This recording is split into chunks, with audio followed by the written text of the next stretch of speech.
Hello guys, good morning and welcome back to our channel. তো আজকে আবার একটা নতুন ট্রিপের ভিডিও নিয়ে তোমাদের সঙ্গে চলে এসেছি। আজকে হচ্ছে বুধবার, এখন বাজে ঠিক ভোরও বলা যায় না, রাত 2:30। আমরা সব কিছু রেডি ফেডি হয়ে এখন এইমাত্র বেরোবো। আর আমরা 4জন যাচ্ছি, আমি, আদিত্য, আকাশ আর দাদা। কোথায় যাচ্ছি সেগুলো সব তোমরা আস্তে আস্তে ব্লগ দেখতে দেখতে জানতে পারবে। তো চলো আর দেরি না করে ভিডিওটাকে স্টার্ট করা যাক। সো গাইজ, আমার ব্ল্যাক বিস্ট একদম রেডি হয়ে গেছে এবং সমস্ত কিছু লাগেজ আমরা বেঁধে নিয়েছি। তো গাড়ি একদম রেডি রেডি হয়ে দাঁড়িয়ে আছে। জাস্ট জার্নি স্টার্ট করবো এখনই। ক্যামেরা ফ্যামেরা সবই সেট আপ আমাদের হয়ে গেছে। তো চলো, রাস্তায় যেতে যেতে কথা হচ্ছে তোমাদের সাথে। গুড মর্নিং বন্ধুরা, এখন ঘড়িতে রাত 2:57 আর আমরা চলেছি আজ শিলিগুড়ির পথে। নর্থ বেঙ্গল হয়ে আমরা সোজা যাব আজ গ্যাংটক, এবং গ্যাংটকের বিভিন্ন জায়গা ঘুরবো, এক্সপ্লোর করব, সবই তোমাদের সাথে শেয়ার করব। তো আমাদের এই ব্লগগুলির সাথে থাকো এবং চ্যানেলটিকে অবশ্যই সাবস্ক্রাইব করো, আর ভিডিওগুলি ভালো লাগলে লাইক করতে একদম ভুলো না। তো চলো আমাদের সাথে আজকের জার্নিটা এনজয় করো। আমরা এতটাই রাত্রের মধ্যে যাচ্ছি যে রাস্তায় কোনো গাড়িরও দেখা পাচ্ছি না। আমরা এখন ক্রস করছি অজয় ব্রিজ। এটাই হলো পশ্চিম বর্ধমান আর বীরভূমের সীমানা। এই ব্রিজের পর থেকে আমরা প্রবেশ করে যাচ্ছি বীরভূমে। আর অজয় নদী পেরোনোর পরে প্রথমেই একটা টোল প্লাজা পড়বে, রাজ্য সরকারের টোল প্লাজা। সেখানটা পেরোনোর পর ইলামবাজার, এবং ইলামবাজার থেকে সিউড়ি হয়ে আমরা সোজা চলে যাব মোর গ্রামের দিকে। তো এই হলো সেই অজয় ব্রিজ। এখন একদমই জল নেই, আর ডান দিকে একটা মন্দির রয়েছে, খুবই সুন্দর লাগছে উপর থেকে রাত্রেবেলায়। এবং অজয় ব্রিজ ক্রস করার সাথে সাথেই আমরা পৌঁছে গেলাম বীরভূমে। আজকে সকালের প্রথম টোল প্লাজা ইলামবাজার অজয় সেতু টোল প্লাজা আমরা পেরোচ্ছি। আমরা এখন ক্রস করছি দুবরাজপুর। এখান থেকে বাঁ দিকে গেলে তোমরা পৌঁছে যেতে পারবে রানীগঞ্জ হয়ে আসানসোল, আর আমরা যাব রাইট সাইডে টুয়ার্ডস মোরগ্রাম, আর মোরগ্রাম থেকে আমরা ধরবো NH-12। আর এখন ঘড়িতে টাইম হচ্ছে ভোর 3:43। অতএব প্রায় 50 মিনিট পর আমরা দুবরাজপুর ক্রস করছি। এবং এই রোডটার আপডেট যদি বলি, এই রোডটাতে প্রচুর বাম্পার রয়েছে কিছু দূর পর পরই, তাই একটু দেখে শুনে চালাতে হচ্ছে। খুব একটা স্পিডও তোলা যাচ্ছে না, রাস্তায় গাড়ির চাপও রয়েছে। এখান থেকে মোরগ্রাম বাকি আছে মোটামুটি 100 কিলোমিটার মতো, তারপর থেকে আমরা 4 লেন পেয়ে যাব। তো চলো, এই রাস্তাটা একটু কষ্ট করেই যেতে হবে আমাদের, আর 4 লেনে ওঠার পর তো গাড়ি টানা যাবেই। আমরা প্রচন্ড জ্যামের মধ্যে অফরোডিং করতে করতে ক্রস করছি সিউড়ি। এই ওভারব্রিজটা দীর্ঘদিন ধরে এর কাজ চলছে, এখনো পর্যন্ত ওভারব্রিজটা কমপ্লিট হয় নাই, যার জন্য এখানে প্রায় দিনই জ্যাম থাকে। আর অনেকটা বেশি সময় ধরেই জ্যামটা থাকে, কারণ সামনে একটা রেল গেট আছে। সেই রেল গেটে যদি ট্রেন বেরোনোর সময় হয় তখন রেল গেট বন্ধ থাকে, যার জন্য জ্যামটা খুবই দীর্ঘ হয়। তো গাড়ি ধীরে ধীরে এগোচ্ছেও মনে হচ্ছে, না এগোয়নি, দাঁড়িয়ে আছে। চলো, আমরা তো দু চাকায় আছি, কোনো ব্যাপার না, একটু ডান দিক চেপে চেপে বেরিয়ে যাই। আমরা এখন ক্রস করছি সিউড়ির তিলপাড়া ব্যারেজ, ময়ূরাক্ষী নদীর উপরে এই ব্যারেজ। এরপর রামপুরহাট হয়ে নলহাটি হয়ে আমরা চলে যাব মোরগ্রাম। মোরগ্রাম থেকে ধরবো NH-12, তোমাদেরকে আগেই বলেছি। আর এইদিকে রাস্তাটা প্রচন্ড খারাপ, মানে গাড়ি জাস্ট চালানো যাচ্ছে না এমন রাস্তা, খুব সাবধানে চালাতে হচ্ছে। আর বিভিন্ন জায়গাতে জল পড়ে রয়েছে, চাকা স্কিড করার একটু ভয়ও রয়েছে। আর সমস্ত ডাম্পারগুলো গাড়িগুলোতে ওভারলোড বালি চলছে এদিকে, যার জন্য রাস্তার কন্ডিশনটা খারাপ হয়ে গেছে। এবং বড় গাড়িগুলোকে ভোর রাতে প্রচন্ড ভয়ও লাগে, তাই অনেকটাই সাবধানে চালাতে হচ্ছে। এখন ঘড়ি কাটাতে সকাল 6টা, আর সামনে দেখো একটা খুব সুন্দর সানরাইজ হচ্ছে। আমরা এখন ক্রস করলাম নলহাটি। এখান থেকে আর 18 কিলোমিটার পর আমরা মোরগ্রাম পাবো, সেখান থেকে বাঁ দিকে আমরা নিয়ে নেবো শিলিগুড়ির দিকে। আর সামনে সূর্যটা দেখো একদম লাল টকটকে, খুব সুন্দর লাগছে। সকাল 5:58-তে আজকে সূর্যোদয় হলো।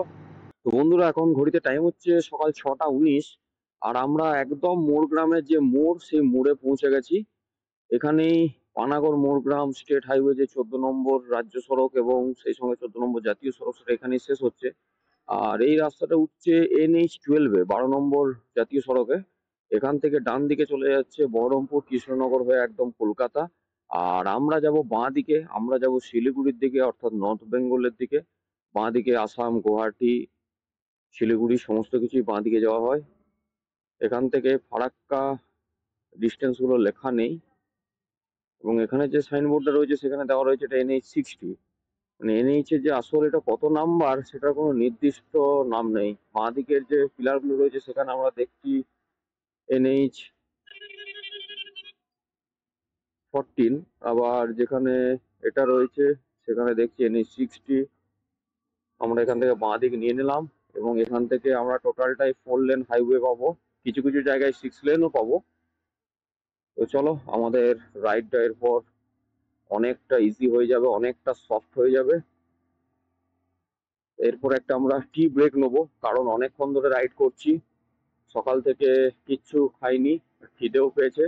একটা টি ব্রেক নিয়ে আবার জার্নিটা আমরা কন্টিনিউ করবো।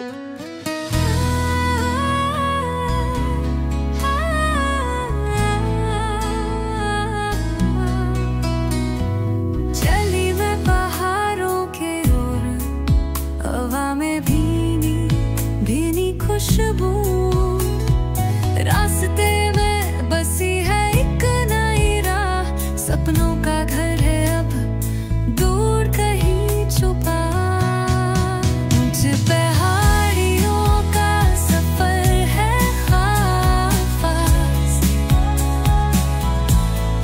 हर कदम में एक नई आस है। এখন ঘড়িতে টাইম হলো সকাল 6:43 আর আমরা ক্রস করছি আয়রন ব্রিজ।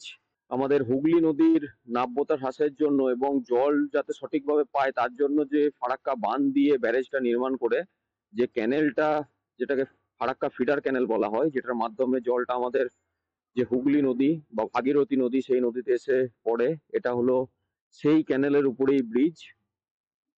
এটাকে ফারাক্কার ফিডার ক্যানেল বলে। আর বাঁ দিকে রোডটা কোনো কারণে বন্ধ আছে এখন, তাই সমস্ত গাড়িকে সিঙ্গেল ওয়ে করে দিয়েছে এখানে।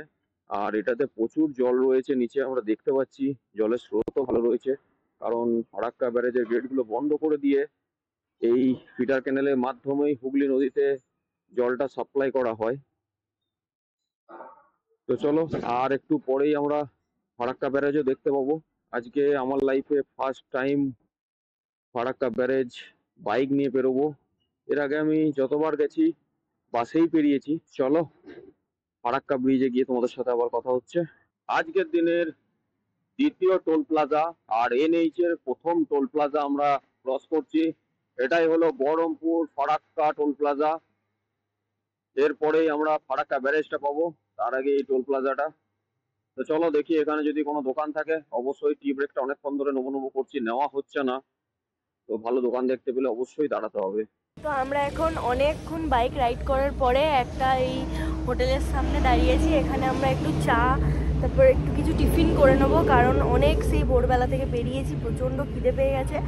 আর আমরা এখন দাঁড়িয়েছি মোটামুটি ফারাক্কা ব্রিজ থেকে 10 কিলোমিটার আগে একটা জায়গাতে। তো চলো এখন প্রথমেই চা চলে এসেছে, চা খাই, তারপর পরোটা অর্ডার করা হয়েছে, পরোটা আসুক তারপর তোমাদেরকে দেখাচ্ছি।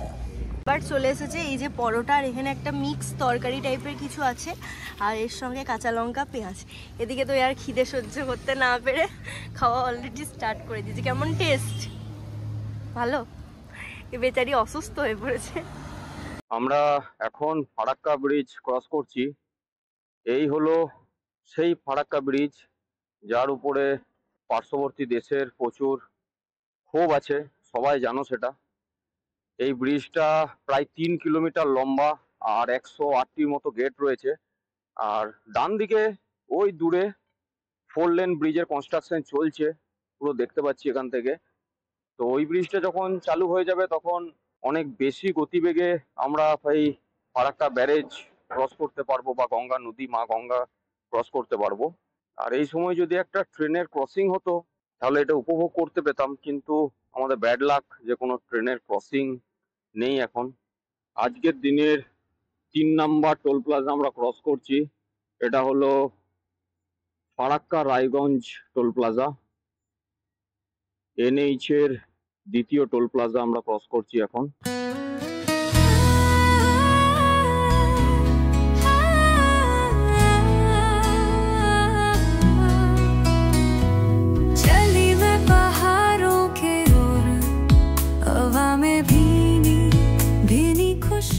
রাইড করার পরে আবার আমরা চলে এসেছি একটা পেট্রোল পাম্পে, ইন্ডিয়ান অয়েলে। আর এখানে একটু ঠান্ডা জল নিয়ে নিলাম। আর অ্যাজ ইউজুয়াল তোমরা জানো যে আমরা যখনই রাইড করি ওআরএস নিয়ে যাই, যাতে এই রোদের মধ্যে শরীরের মধ্যে হাইড্রেশনটা থাকে। তো সেই কারণে এখন ওই মিল্টনের একটা বোতলের মধ্যে পুরো ওআরএস গুলে আমরা এখন 4 জন মিলে খেয়ে নিয়েছি। আর এখানে আর কিছুক্ষণ ওয়েট করবো একটুখানি, আর প্রচণ্ড গরম লাগছে এরপর, তো কিছুক্ষণ এখানে ওয়েট করবো, দেন তারপরে এখান থেকে বেরিয়ে যাবো। অবস্থা পুরো খারাপ হয়ে গেছে, যেমনি জাম তেমনি রোদ। রাস্তা খুবই খারাপ, এখনো আর মোটামুটি প্রচণ্ড ধুলো। 280 কিলোমিটার মতো বাকি আছে এখান থেকে। দেখি কটা কি বাজে গ্যাংটক ঢুকতে। তো মনে হচ্ছে যেন গ্যাংটক পৌঁছতে পারবো। रास्ते में बसी है एक नई राह, सपनों का घर है अब दूर कहीं छुपा, मुझ पे पहाड़ियों का सफर है खास। এখন ঘড়িতে টাইম হচ্ছে সকাল 11:36 এবং আমরা এখন ডালখোলা ক্রস করছি। এই ডালখোলাতেই NH12 শেষ হচ্ছে এবং এখান থেকে আমরা NH27 ধরবো। সামনে তোমরা যে ওভারব্রিজটা দেখতে পাচ্ছ সেটা হলো NH27 এবং এখান থেকে আমরা ডান দিকে নিয়ে নেবো। এই NH27 আসছে পূর্ণিয়ার থেকে। আর যদি মেন বলি তাহলে পরে আসছে কানপুর থেকে, কানপুর, লখনৌ, গোরখপুর হয়ে এই NH27 আসছে পূর্ণিয়া হয়ে একদম শিলিগুড়ির দিকে যাচ্ছে। শিলিগুড়িতে গিয়ে এটা শেষ হয়ে যাচ্ছে। তো আমরা এখন NH27টা ধরে নেবো এবং শিলিগুড়ির দিকে এগিয়ে যাব। এখান থেকে শিলিগুড়ি আর 129 কিলোমিটার মতো বাকি রয়েছে। ওটা বললাম NH27-এ। আর এখান থেকে জাস্ট শিলিগুড়ি 128 কিলোমিটার ডিস্টেন্স রয়েছে। আর শিলিগুড়ি থেকে গ্যাংটক তো তোমরা জানো 122 কিলোমিটার মতো রাস্তা। আর 11:30 তো পেরিয়ে গেছে, মোটামুটি এখনো প্রায় ঘন্টা দুয়েক মতো লাগবে বলে মনে হচ্ছে। 2 ঘন্টা যদি লাগে তাহলে পরে 11:30 1:30টার মধ্যে আমরা শিলিগুড়ি ঢুকে যেতে পারবো, যদি কোথাও জ্যাম না থাকে। আর এই রোডটাতে ন্যাচারালি জ্যাম থাকে না। তো চলো, এরপর যদি কপালে জ্যাম থাকে তাহলে আলাদা ব্যাপার। তো বর্তমানে NH27-এর অবস্থা খুবই খারাপ। তোমরা দেখতে পাচ্ছ রোডটার কি অবস্থা এখন। আর সামনে রয়েছে টোলগেট, আজকের দিনের 6 নম্বর টোল প্লাজা এটা। ডালখোলা থেকে কিছুটা পথ আসার পর আমরা রোডের সাইড এক জায়গায় দাঁড়িয়ে গেছি গাছের ছাওয়াতে। প্রচণ্ড রোদের জোর আর আমাদের প্রচণ্ড খিদে পেয়ে গেছে, তাই আমরা এখন কুরকুরে, এদিকে কেক, এসব এখন খাচ্ছি। আর আমাদের এখনও শিলিগুড়ি 105 কিলোমিটার মতো বাকি আছে, মোটামুটি 1.5 থেকে 2 ঘন্টা মতো টাইম লাগবে। আর কিছুটা রাস্তা খারাপ পেয়েছি, তারপর থেকে মোটামুটি রাস্তা ভালো, নতুন কনস্ট্রাকশন হয়েছে, কিন্তু রাস্তা একটু ব্যালেন্সিংয়ের অভাব রয়েছে। চালানো যাবে, মোটামুটি 80-85-তে ক্রুজ করা যাবে। তোমাদেরকে একটা জিনিস দেখানোর জন্য ক্যামেরাটা অন করলাম। তোমরা দেখো রাস্তার দুধারে কত চায়ের বাগান শুরু হয়ে গেছে। আমরা আছি মোটামুটি শিলিগুড়ি থেকে এখনো 30 কিলোমিটার দূরে। শিলিগুড়ি ঢুকতে আমাদের এখনো প্রায় আধ ঘন্টা মতো টাইম লেগে যাবে, কিন্তু এখান থেকেই দেখো চা বাগান শুরু হয়ে গেছে। আর এই রাস্তাটা দিয়ে যখনই যায় না, এই যে চা বাগানের শুরুটা, এটাই বোঝা যায় যে আমরা যেন দার্জিলিং পৌঁছে গেছি। আজকের দিনে 7 নম্বর টোল প্লাজা, এটাই সম্ভবত আমাদের শেষ টোল প্লাজা হবে আজকের। এরপরে হয়তো গ্যাংটকে কোনো টোল প্লাজা পেলেও পেতে পারি, না পাওয়ার চান্সটাই মনে হয় বেশি। তো দেখি, চলো। শিলিগুড়ি এখান থেকে আর জাস্ট 20 কিলোমিটার মতো বাকি আছে। এখানে রাস্তাটা ভাগ হয়ে যাচ্ছে, ডান দিকে উপরের রাস্তাটা চলে গেল ফুলবাড়ি হয়ে জলপাইগুড়ির দিকে, আর বাঁ দিকে আমরা যাচ্ছি বাগডোগরা হয়ে শিলিগুড়ির পথে। আর এই রাস্তাটাই যাচ্ছে নেপালের দিকেও, তোমরা সবাই জানো। তো চলো এগিয়ে যাই, প্রায় চলে এসেছি। আর এই সামনে থেকে হয়তো কাঞ্চনজঙ্ঘা দেখতেও পেতে পারি, যদি ওয়েদার একটু সাথ দেয়, কিন্তু এখনো পর্যন্ত যা মেঘ রয়েছে মনে হচ্ছে না যে আমরা দেখতে পাবো। দেখো এখান থেকে বাঁ দিকে চলে যাচ্ছে কাকরভিটা 21 কিলোমিটার, ডান দিকে গ্যাংটক 122, কার্সিয়াং 38 কিলোমিটার। এটাই হলো বাগডোগরা। আর এখান থেকে আমরা চলে যাব রাইট সাইডে। তোমরা যারা ফ্লাইটে দার্জিলিং বা সিকিম, গ্যাংটক আসতে চাও, তোমাদের জন্য বলে রাখি এটাই হলো সেই জায়গা যেখানে তোমাদের ফ্লাইট ল্যান্ড করবে। এয়ারপোর্ট এখানেই আছে বাগডোগরার। এখন ঘড়িতে টাইম হচ্ছে দুপুর 3:08। আর আমরা ফেসে গেছিলাম শিলিগুড়ির জ্যামে, প্রচন্ড জ্যাম। সেই জ্যাম পেরিয়ে আমরা এখন NH10 ধরে নিয়েছি এবং যাচ্ছি টুয়ার্ডস সেবক হয়ে গ্যাংটকের দিকে।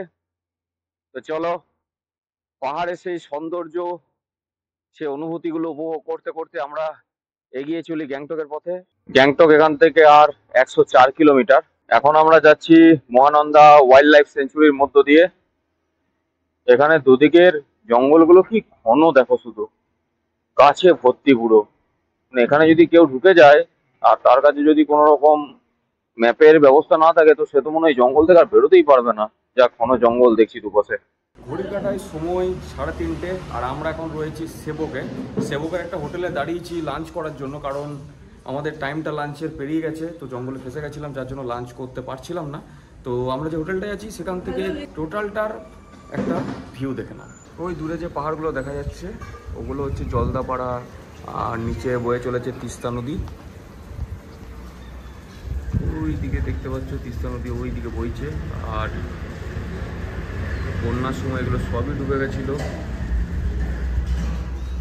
আর এখানে দেখো বালিটা পুরো স্টক পড়েছে, বন্যার সময় যে বালিটা এসেছে সেটা পুরো স্টক পড়েছে। এখন খাবার চলে এসেছে। এখানে আছে রাইস, এখানে আলু ভাজা, এখানে একটা চাটনি টাইপের কিছু দেওয়া আছে, এখানে একটা মিক্স সবজি, ডাল, এবং তার সঙ্গে আমরা মাছের থালি অর্ডার করেছি, মাছটা আসছে। তো আমাদের দুজনের এসছে, ওদের আসছে। এখন ঝটপট খেয়ে নিই, আর লেট করবো না, কারণ এখান থেকে এখনো অনেকটা রাস্তা আমাদেরকে যেতে হবে। আমরা হোটেলে খাওয়া দাওয়া করে এইমাত্র বেরোলাম, আর এখানে আমাদের হোটেলে বিল হলো 630 টাকা। আর আমরা এখন ক্রস করলাম সেবক রেল গেট। এরপর আমরা চলেছি তিস্তা বাজারের দিকে, আর ডান দিকে বয়ে চলেছে সেই ভয়ঙ্কর রূপধারী তিস্তা। আমরা এখন পেরোচ্ছি সেবক কালীবাড়ি। এই কালীবাড়ি খুবই জাগ্রত, মা কালীর আরাধনা হয় এখানে। সেবক কালীবাড়ি পেরিয়ে গেলাম, আর রাস্তায় প্রচুর বাঁদর রয়েছে। আর পাহাড়টা দেখো, জাস্ট উপর দিকে পাহাড়টা দেখো। আর আমার ডান দিকে রয়েছে সেই বিখ্যাত করোনেশন ব্রিজ।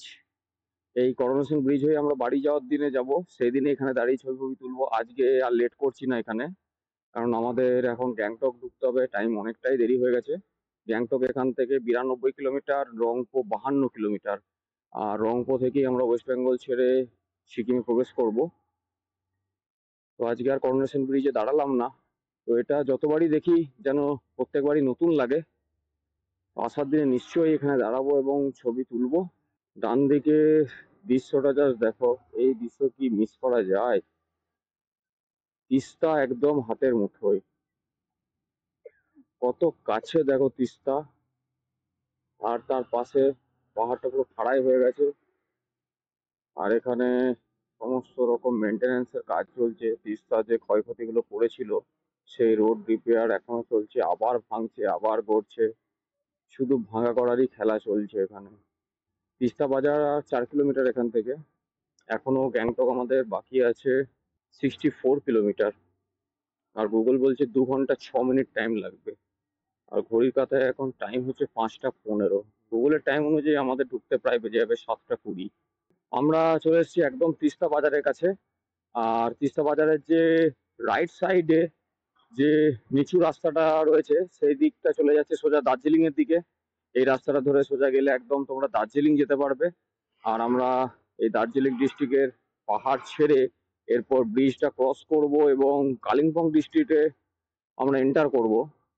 যেটা তোমাদের বলছিলাম, এই রাস্তাটা ডান দিকে চলে গেল দার্জিলিং এর দিকে, আর আমরা এখন যাব উপর দিকে, অর্থাৎ কালিম্পং হয়ে সিকিমের দিকে।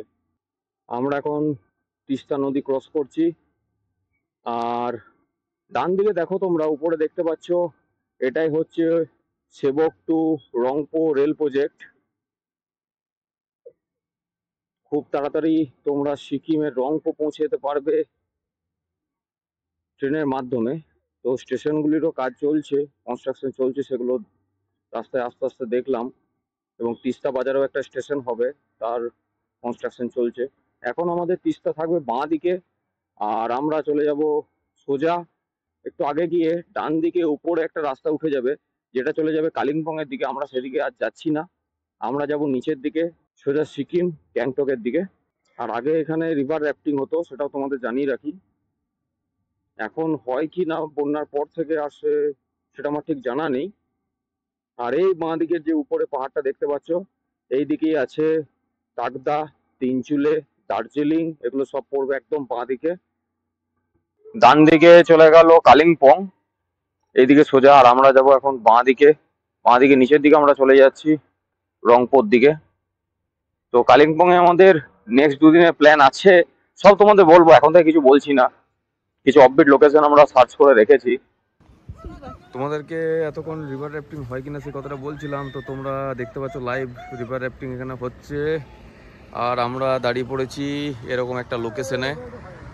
এখান থেকে সিকিম বাকি আছে আর ওই 56 কিলোমিটার মতো। সন্ধে হয়ে এসছে, আর উপরে দেখো এটা ধোঁয়া না মেঘ ঠিক বুঝতে পারছি না। এখন ঘড়িতে টাইম হচ্ছে সন্ধ্যে 6:17, আর আমরা পৌঁছে গেছি রংপো। এখান থেকে সোজা চলে যাচ্ছে Singtam 12 kilometre, Gangtok 38 kilometre, Namchi 43 kilometre, আর লাচেন অর্থাৎ নর্থ সিকিম 115 কিলোমিটার। আর সেই সঙ্গে আমরা ওয়েস্ট বেঙ্গল ছেড়ে এই মাত্র জাস্ট আমরা প্রবেশ করে গেলাম সিকিমে। আর এটার সাথে সাথেই আমার এই ব্ল্যাক বিস্টকে নিয়ে ভারতের 7টা রাজ্য কমপ্লিট করা হয়ে গেল। ভারতের 7টা রাজ্য উপর দিয়ে আমি আমার এই বাইকটা নিয়ে রাইড করেছি। আর পশ্চিমবঙ্গের জেলা যদি বলি, 14টা জেলা আমার কভার করা হয়ে গেছে, আর কয়েকটি মাত্র বাকি আছে। তো খুব তাড়াতাড়ি সেগুলোও কমপ্লিট করে দেবো, এটাই টার্গেট আছে। তো অনেকক্ষণ পর এনার্জিটা ফিরে পেলাম। এত সুন্দর একটা ব্রিজ দেখে, ব্রিজের কনস্ট্রাকশনটা খুবই সুন্দর, রাস্তাও দারুণ স্মুথ। আর সেই সঙ্গে আমরা গ্যাংটকে প্রবেশ করে গেলাম, সরি গ্যাংটক নয়, সেই সঙ্গে আমরা সিকিমে প্রবেশ করে গেলাম। আর আমাদের ডিস্টেন্স বাকি গ্যাংটক হলো 38 কিলোমিটার। আর এখান থেকে ডান দিকে রিনাক 19 কিলোমিটার, প্যাকিয়াং 35 কিলোমিটার, মেল্লা 87 কিলোমিটার।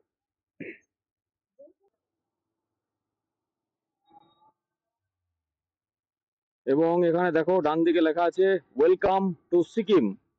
এই সঙ্গে আমরা প্রবেশ করে গেলাম সিকিমে। আর এখানে সিকিমের কিছু ছবি দেওয়া আছে, এগুলো ব্যাপারে আমার ঠিক নলেজ নেই, কেউ জেনে থাকলে কমেন্ট অবশ্যই জানাবে।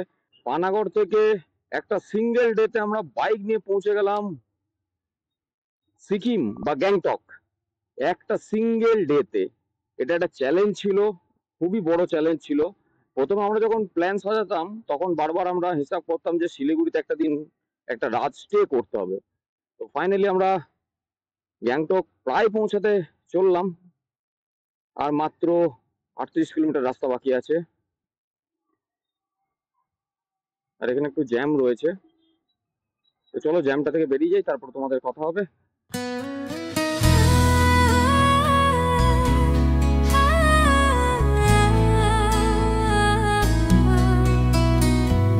चली मैं पहाड़ों के ओर, हवा में भीनी भीनी खुशबू, रास्ते में बसी है एक नई राह, सपनों का घर है अब दूर कहीं छुपा। ऊंच पहाड़ियों का सफर है खास, हर कदम में एक नई आस है, हवाओं में गूंजे मीठी सी बात, चली मैं ऊंचाइयों की ओर। সারা দিন রাইড করার পরে আমরা চলে এসেছি এখন হোটেল মিনাক্সিতে। আর এটা হচ্ছে গ্যাংটকের একদম বাজরা ট্যাক্সি স্ট্যান্ডের কাছেই, জাস্ট 2-3টে হোটেল পেরিয়ে এই হোটেলটা। এটা আমি অনলাইন থেকেই বুকিং করে রেখেছিলাম। তো চলো তোমাদেরকে একটুখানি জাস্ট ভিতরটা দেখিয়ে দিই। এন্ট্রান্সটা কিছুটা এরকম টাইপের, দেন তারপরে রিসেপশন এরিয়া থেকে এসে জাস্ট এই কর্নারে আমাদের রুম। তো চলো আজকের মতন ভিডিওটা এই পর্যন্তই। সবাই প্রচণ্ড টায়ার্ড হয়ে গেছে, তো রুমটা সেরকমভাবে কিছু দেখাচ্ছি না, এসেই সব ছড়িয়ে ছিটিয়ে দিয়েছি। তো দেখা হচ্ছে নেক্সট ব্লগে। কাল তো আমরা যাচ্ছি ইস্ট সিকিম, তো অবশ্যই ব্লগগুলি দেখতে ভুলো না। তো আজকের মতো টাটা।